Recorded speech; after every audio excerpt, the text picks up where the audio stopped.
मैया कमार पिता का दीवार ये तो करने संग्राम का मजा आए हैं।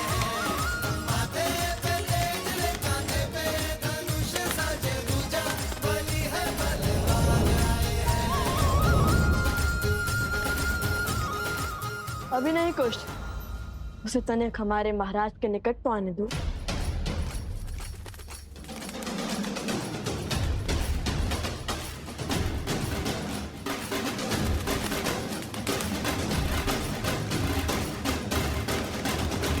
अब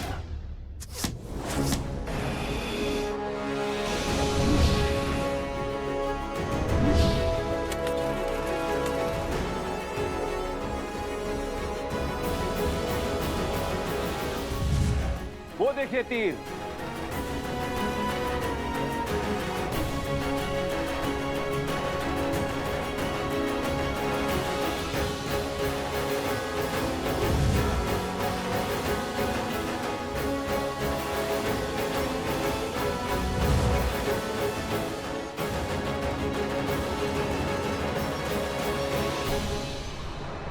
बलशौरी की जोड़ी है लव कुश महावीर भी करते प्रणाम। जो करे प्रहार तो हिल जाए धरती पर्वत आसमान। बलशौरी की जोड़ी है लव कुश महावीर भी करते प्रणाम। जो करे प्रहार तो हिल जाए धरती पर्वत आसमान। धनुष उठावे प्रत्यंचा जब करे बाण संधान।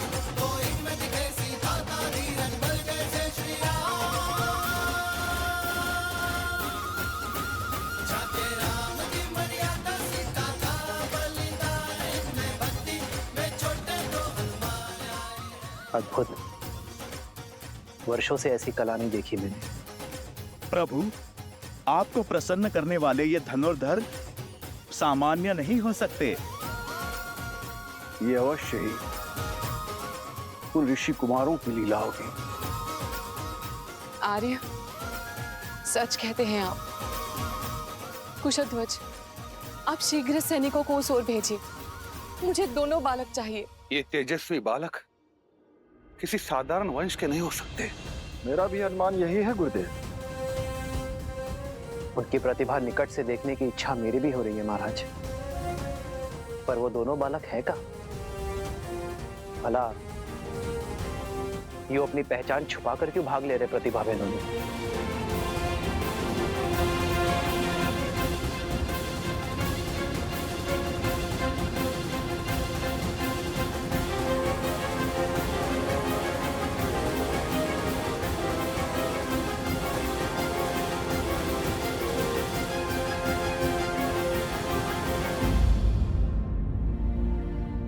मुझे पूर्ण विश्वास है कि ये वही वीर बालक है, किंतु ये चुप चुप किस स्पर्धा में भाग क्यों ले रहे हैं? उन बालकों को खोजना चाहते हैं तो प्रतिस्पर्धा आगे बढ़ाइए महाराज। जिन्होंने पहले चरण में अपना शौर्य दिखाया है, वो दूसरे चरण में भी अपनी उपस्थिति अवश्य दिखाएंगे। आनंद,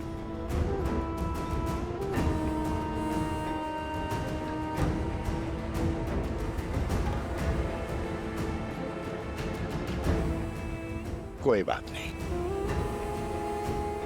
अभी कुछ देर में तुम्हारे मित्र प्रतिस्पर्धा जीत जाएंगे और तुम उनका सत्य सबके सामने उजागर करोगे। फिर हम दोनों उत्सव मनाएंगे।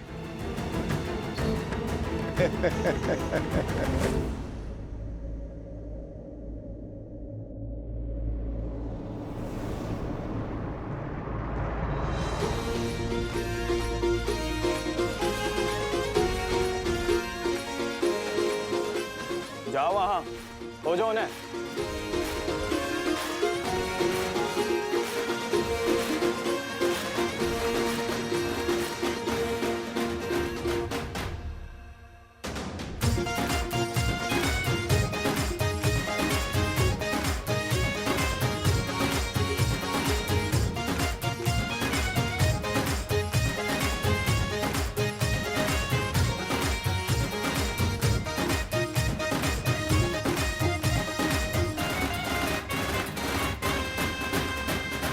यदि माता के आदेश की बेड़ियां ना होती तो अब तक प्रभु श्री राम के आशीष पा चुके होते।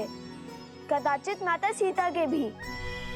माता ने प्रतियोगिता पूर्ण होने से पहले महाराज जनक के समक्ष न आने का आदेश इसलिए दिया था ताकि महाराज जनक को कोई पक्षपाती न समझे। और यदि ये आदेश ना हुआ होता तो प्रतियोगिता स्थल से इतनी दूर, इतनी बाधाएं पार कर करधा में भी ना जीते होते। उचित है। और वैसे भी प्रभु श्री राम का आशीष तो देर सवेर भी ले लेंगे हम।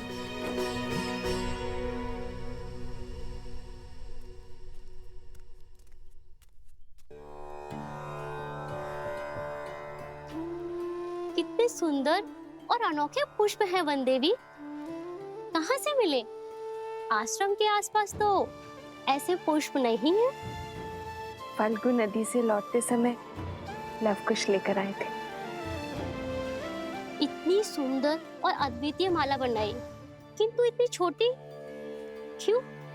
ये मेरे आराध्य के लिए, जिनकी मूर्ति मैं सदा अपने साथ रखती हूँ। ये लवकुश भी ना जब सामने होते तो कोई ना कोई करतब कर मुझे चिंता में डाल देते हैं, और जब सामने नहीं होते तो किसी अनिष्ट का भय मेरी चिंता का कारण बन जाता है। तो सोचती हूँ किसी न किसी कार्य में अपना मन लगा लूं। आज भी न जाने कैसी चल रही होगी उनकी प्रतिस्पर्धा। कहीं माता उन्हें देखकर सत्य न जान गई हो। तो अब समय आ गया है इस प्रतियोगिता के दूसरे चरण का आरंभ करने का। देखते हैं इस चरण में कौन जीतता है, वो जो हमारे समक्ष हैं या वो जो गुप्त हैं, जिनके केवल बाण ही हमारे समक्ष हैं। श्री राम, लवकुश की प्रतिभा को देखते हुए ऐसा प्रतीत हो रहा है कि इस प्रतियोगिता के स्तर को बढ़ाना होगा। आपके क्या विचार है?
भूमि से जल और मन का पाप जब बाहर निकलता है तो उसके स्रोत को रोकना असंभव हो जाता है।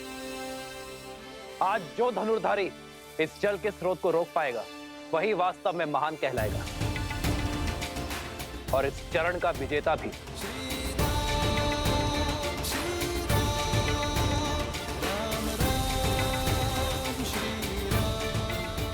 भूमि से निकले जल को रोकना कठिन होगा।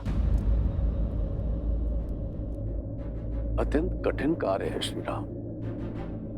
किसी भी भूमि से जल निकालना गुरु अपने शिष्य को अवश्य सिखाते हैं, किंतु धरा से निकलते जल को रोकना ये हर किसी के बस की बात नहीं है। वीरों को परख रहे हैं महाराज। परीक्षा इतनी सरल कैसे हो सकती है? देखते हैं उन ऋषि कुमारों ने विद्या सीखी है या नहीं।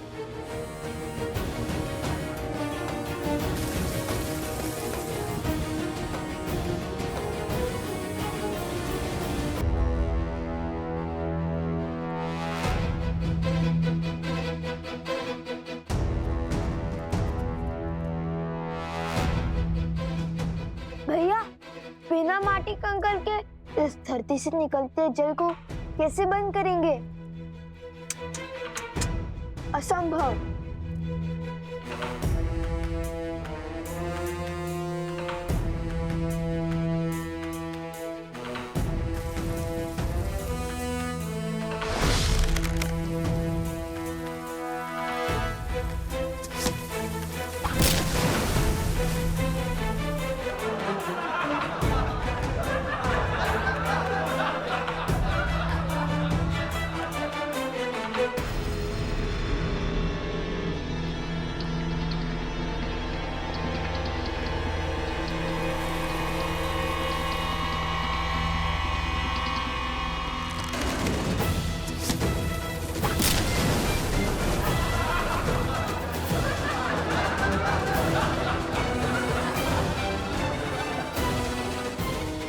स्मरण है भगवान वाल्मीकि ने हमें क्या कहा था? ईश्वर कोई कठिनाई ऐसे ही नहीं देता इसका हल संभव ना हो। अर्थात हमें समस्या पर नहीं, उनके शब्दों पर ध्यान देना चाहिए। श्री राम की दी हुई चुनौती को ठीक से समझना चाहिए। उनके मुख से निकले हर शब्द में ही संकट का हल होता है, किंतु सरल तो ये भी नहीं होगा, क्योंकि महान व्यक्ति और व्यक्तित्व के मुख से निकले शब्दों को समझने में कभी कभी पूरा जीवन निकल जाता है। अरे शीघ्र हल खोजिए भैया, जीवन भर यही थोड़ी ना छुपे बैठ सकते हैं। मन के गर्त से निकले पाप को रोकने के लिए क्या उपाय हो सकता है? ईश्वर की कृपा, और क्या।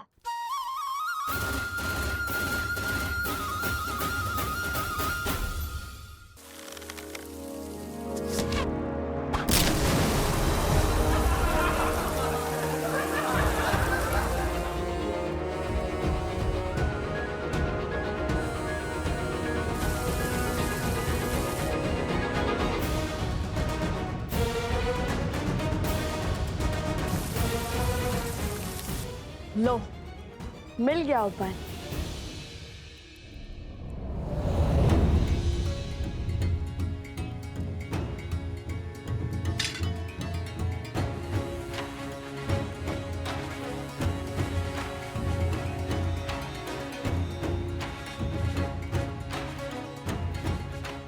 जल का प्रभाव नीचे से ऊपर है, तो उसे रोकने के लिए हमें उसका विपरीत अर्थात ऊपर से दबाव बनाना होगा।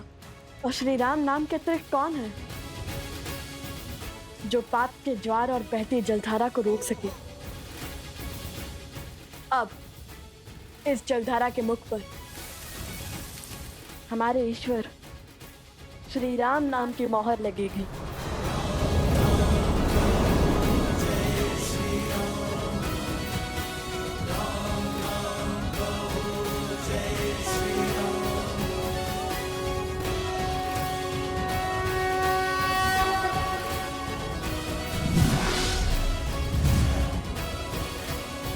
के स्रोत को रोक पाएगा वही वास्तव में महान कहलाएगा,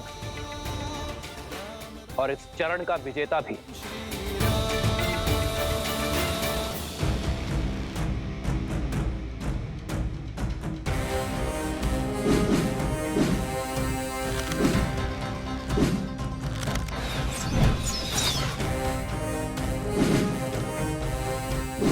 अरे वो रहे ऋषि कुमारों।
अद्भुत अद्भुत क्षमता है इन बालकों में, और वो भी ऋषि कुमार।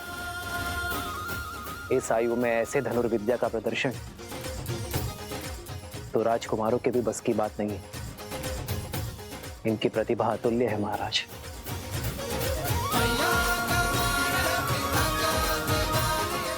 अरे रुको,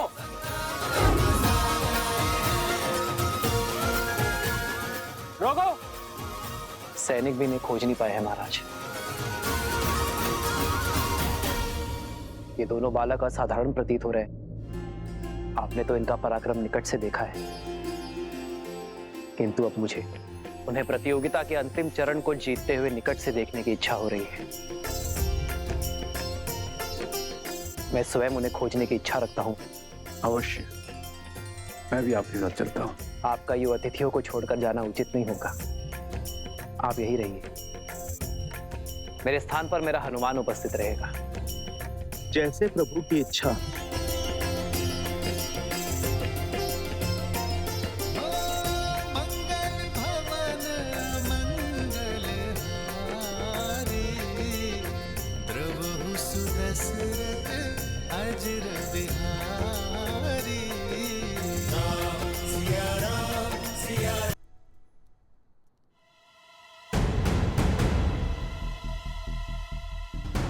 कुश, चलो प्रतियोगिता क्षेत्र के तनिक निकट चलते हैं।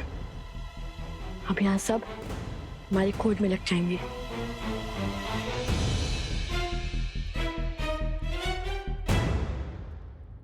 अद्भुत धनुर्विद्या का प्रमाण देते हुए हमारे गुप्त प्रतियोगी ने दूसरा चरण जीत लिया है। और इसी के साथ हम आ पहुंचे हैं इस स्पर्धा के आखिरी चरण में। अब देखना यह है कि इस अंतिम चरण में वो हमारे समक्ष आते हैं या नहीं। तो ध्यान से सुनो, इस चरण में महाराज जनक का अश्व, जिसे आसपास के सभी 12 राज्यों में सबसे तीव्र होने का गौरव प्राप्त है, उसे बिना क्षति पहुंचाए रोक पाएगा, वो होगा प्रतिस्पर्धा का विजेता।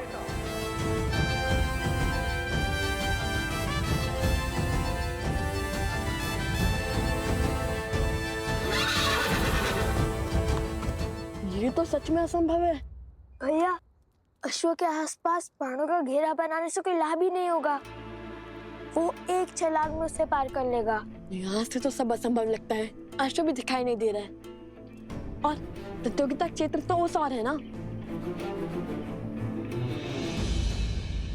चलो उस वृक्ष पर चढ़ के देखते हैं, कदाचित कोई मार्ग दिखे।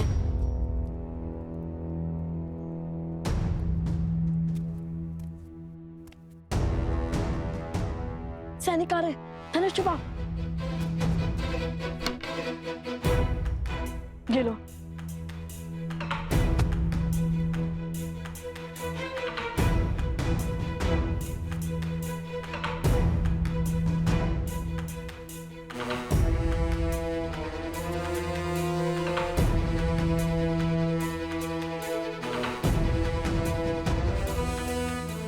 ये तो अयोध्या के सैनिक हैं। इतने सैनिक मिलकर उन 2 बालकों को नहीं खोज पा रहे हैं। शीघ्र ही हमें उन दोनों को महाराज के समक्ष ससम्मान प्रस्तुत करना होगा। लगता है पूरी मिथिला और अयोध्या मिलकर हमें खोजने में जुट गई है। वो देखो, मिथिला के सैनिक जिन्हें हमने माटी में स्नान करवाया था।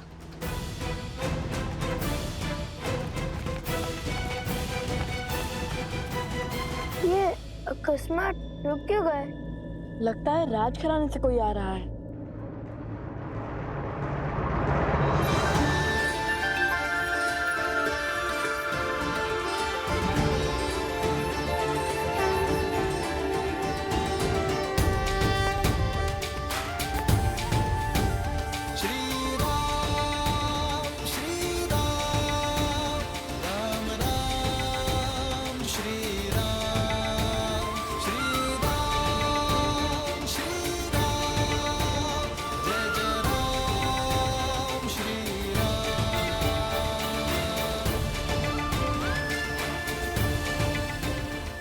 अंततः भक्त को भगवान के दर्शन मिल ही गए। हमारे आराध्य, हमारे भगवान,